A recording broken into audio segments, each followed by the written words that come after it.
Welcome back, Wolfpack. Verlis here, and this is how to use Electivire. Electivire has some really balanced stats. That 123 attack is nothing to laugh at because that's some pretty strong stuff.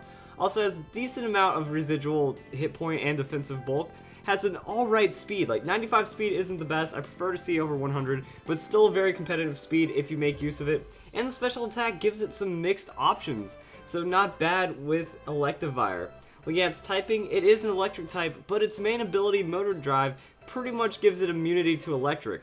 So if you're looking at it from that standpoint, not bad. Only one weakness to ground, 2 resistances, an immunity, and overall you're going to be able to take some good amount of hits before going down. Electivire's got some strength behind it.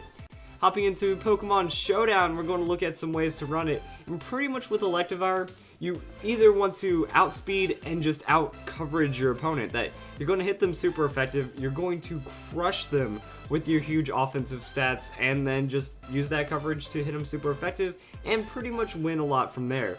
That you can Life Orb it up and hit very hard. That Ice Punch is going to be amazing. Fire Punch is going to be amazing. Wild Charge is going to get stabbed, and Cross Chop is going to give you the coverage.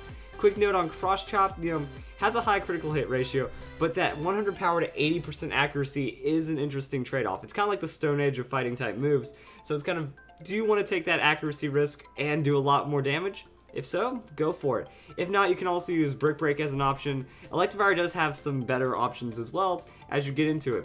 Looking at Motor Drive again, Pokemon's speed is boosted by 1 and if hit by an electric type move, gives electric immunity.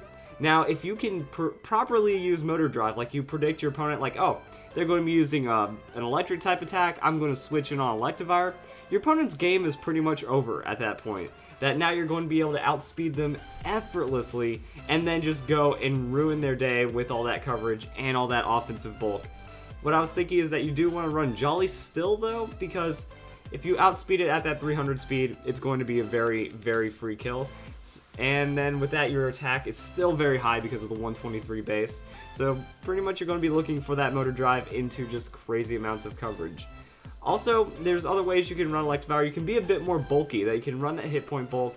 Sometimes you can throw leftovers on it, and then you can run other options from there. Because you're going with that adamant nature, you don't necessarily need to take the riskier moves. Also, you don't really necessarily need to have all these moves as well. These are just some other moves that I was trying to mention, is that like instead of Wild Charge is going to recoil you for a quarter of the damage. You can go with less damage on the Thunder Punch, except it has no matches. You can go with less damage on the Thunder Punch, better, and then just not have that recoil. So that could work in your favor as well. Brick Break as the better accuracy option, Earthquake as just a high damage, high hitting move, and Power Up Punch for the setup. Now you can run Power Up Punch on the Life Orb set as well, instead of Cross Chop or something. It's still going to give you the fighting coverage, and then if you +1 into the Power Up Punch and +1 from the Motor Drive, your opponent's just going to have a very bad day. Also, with the item options, you can run leftovers on this set to give you that extra bulk, and you can even go for the Air Balloon. Air Balloon gives you that immunity to ground type attacks until you're hit, so you can also just use it as a safe switch, like, oh, they're going to use an Earth type, or they're going to use a ground type move, going to switch in on the Air Balloon, and then mix it up a bit from there, and now it's like you have 2 immunities, no weaknesses, and just a lot of other good bulk from there on top of those hit points. It can work out very well. Electivire can also run Choice Scarf, essentially any 4 of the moves from these move sets with that adamant nature this time, and then you can be very fast on that Choice Scarf with a huge amount of speed. Let's throw down level 50, because I haven't done that in a while. Some of you guys like to see it. Yeah, you're still going to have a huge amount of attack, still going to have a very respectable speed, and Choice Scarf is just going to make it absurd right there. So overall, Electivire can run pretty well, that you can go with the choice item with the offensive nature or Life Orb with the speedy nature, go for that coverage, and if you outspeed, you can win from there very effectively. And then I was also looking into, Citrus Berry with Power Up Punch can be a very good option, that you can actually try to run it in a crazy fast kind of way, that by using Power Up Punch with that Jolly nature, if you outspeed it, you get the Power Up Punch, you're going to survive, Citrus Berry is going to give you the heal back, and then you still have coverage slots while having a very high amount of attack and a lot of freedom and bulk.